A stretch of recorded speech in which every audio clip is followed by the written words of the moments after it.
मुस्कुराने की वजह न ढूंढ तू ऐ मेरे दोस्त, वरना जिंदगी यूं ही कट जाएगी। कभी बेवजह भी मुस्कुरा कर देख, तेरे साथ तेरी जिंदगी भी मुस्कुराएगी। दोस्त, ऐसे कई सारे सवाल मन में होते हैं जब हम किसी मुश्किल घड़ी में होते हैं, बार बार हार का सामना करते हैं, जिससे फिर हमारी हिम्मत टूटने लगती है। ऐसा नहीं है कि सिर्फ आपको बहुत तकलीफ झेलनी पड़ रही है, ऐसे कई लोग हैं जिन्होंने अपने सपने को कई बार टूटते देखा है, फिर भी हार नहीं माने, बल्कि अपने हार से सीखकर फिर से प्रयास किए। 67 की उम्र में ज्यादातर लोग रिटायरमेंट की सोचते हैं, मगर इसी उम्र में एडिसन के साथ एक बड़ा हादसा हुआ। लेकिन उनका हौसला तो देखिए, अगले दिन से ही फिर से शुरुआत कर दिए। क्या था वो हादसा और वे उसका सामना कैसे कर पाए, आइए देखते हैं। थॉमस एडिसन जब 67 इयर्स के थे, तब एक दिन उनकी फैक्ट्री में आग लग गई। कुछ केमिकल रिएक्शन की वजह से आग लग गई थी और आग इतनी भयंकर थी कि कई फायर ब्रिगेड इसे मिलकर भी बुझा नहीं पा रहे थे। बहुत देर तक एडिसन परेशान होते रहे, फिर वो रुक गए और आग की तरफ देखने लगे। फैक्ट्री की भयंकर आग बुझ नहीं रही थी और सब कुछ सामने जलकर राख हो रही थी। कई तरह की रंग बिरंगी आग में एडिसन की सालों की मेहनत जल रही थी। सारी कोशिशों के बाद वो रुक गए और थोड़ी देर बाद अपने 24 साल के बेटे से कहा, जाओ अपनी माँ को बुला कर लाओ। शायद तेरी माँ अपने पूरे जीवन में इतनी प्यारी रंग बिरंगी आग नहीं देखी होगी और शायद आगे भी ना देखने को मिले। अपने पिता की ऐसी बात सुनकर वो चौंक गया, क्योंकि सालों की मेहनत आंखों के सामने जलकर खाक हो रही थी और वो उस समय पे ऐसा कैसे बोल सकते थे। उनके बेटे को लगा एडिसन सदमे के कारण ऐसा बोल रहे हैं। तब अपने पिता को हिम्मत देने लगा। इस बात पर एडिसन ने कहा, बेटे जो हम कर सकते थे वो हम कर ही रहे हैं, और ऐसे भी इस फैक्ट्री में ऐसे कई चीज थी जो मुझे पसंद नहीं थी, जिसे मैं ठीक करना चाहता था, और आज इस आग के साथ वो गलतियां भी जल जाएगी। हम इससे बेहतर एक नई शुरुआत करेंगे और फिर से सफलता को पा लेंगे। ये बात सुनकर एडिसन के बेटे चार्ल्स के चेहरे पे भी मुस्कान आ गई।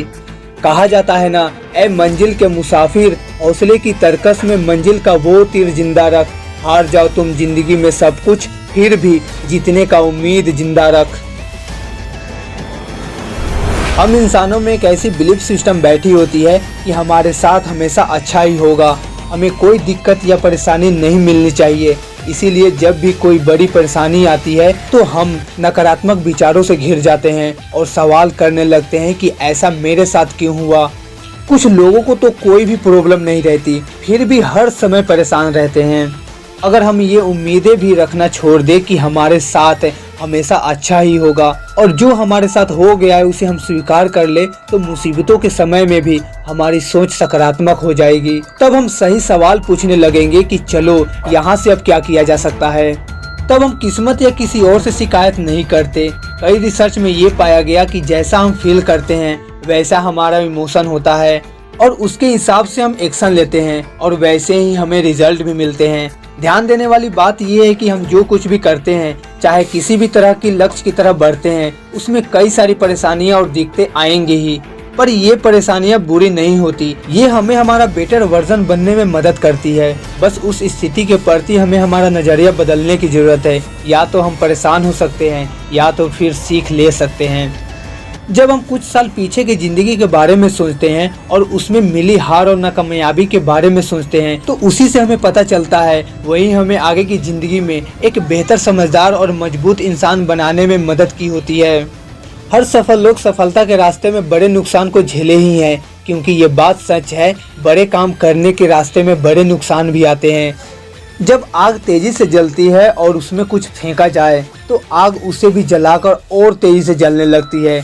कहावत है कि सोना भी तपकर कुंदन बनता है, यानी चाहे कुछ भी होता रहे, कुछ भी परेशानी आए, उससे हमारा एटीट्यूड और भी बेहतर होता है। हिम्मत मत खोना मेरे दोस्त, क्योंकि अभी तो बहुत दूर जाना है। जिसने कहा था तेरे बस का नहीं, उन्हें भी कुछ करके दिखाना है। तो दोस्तों, आज के लिए इतना ही। नेक्स्ट कौन सी टॉपिक पे वीडियो देखना पसंद करोगे, कमेंट में बताओ, और हाँ, चैनल जरूर सब्सक्राइब करो। जय हिंद, वंदे मातरम।